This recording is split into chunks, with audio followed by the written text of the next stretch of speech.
తరతరాలుగా శతాబ్దాలుగా నమ్మకానికి మారుపేరు, రక్షణకి మారుపేరు అయినటువంటి సిక్కులు ఇప్పుడు తీవ్రవాదులుగా ముద్ర పడుతున్నారు. Only because of Khalistanis. Australia, Canada, Britain, అమెరికాలలో దారి తప్పిన సిక్కులు చేస్తున్నటువంటి పోరాటం ఖలిస్తానీ పోరాటం. జీవితంలో సాధ్యం కానటువంటి సిక్కు ప్రత్యేక దేశం కోసం వాళ్ళ లాయల్టీ, వాళ్ళు పుట్టిన దేశానికి ద్రోహం చేస్తున్నారు. ఇది టోటల్గా సిక్కు సమాజానికి ప్రాబ్లం అవుతుంది.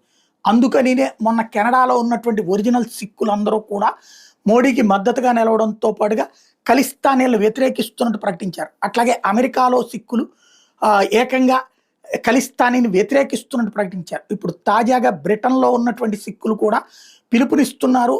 ఆ యువతరం చెడిపోవద్దు, వీళ్ళు డ్రగ్స్కి అలవాటు పడ్డ దారి తప్పినటువంటి ఖలిస్తానీలతో వద్దు, అది మన విధానం కాదు అని పిలుపునిస్తున్నారు.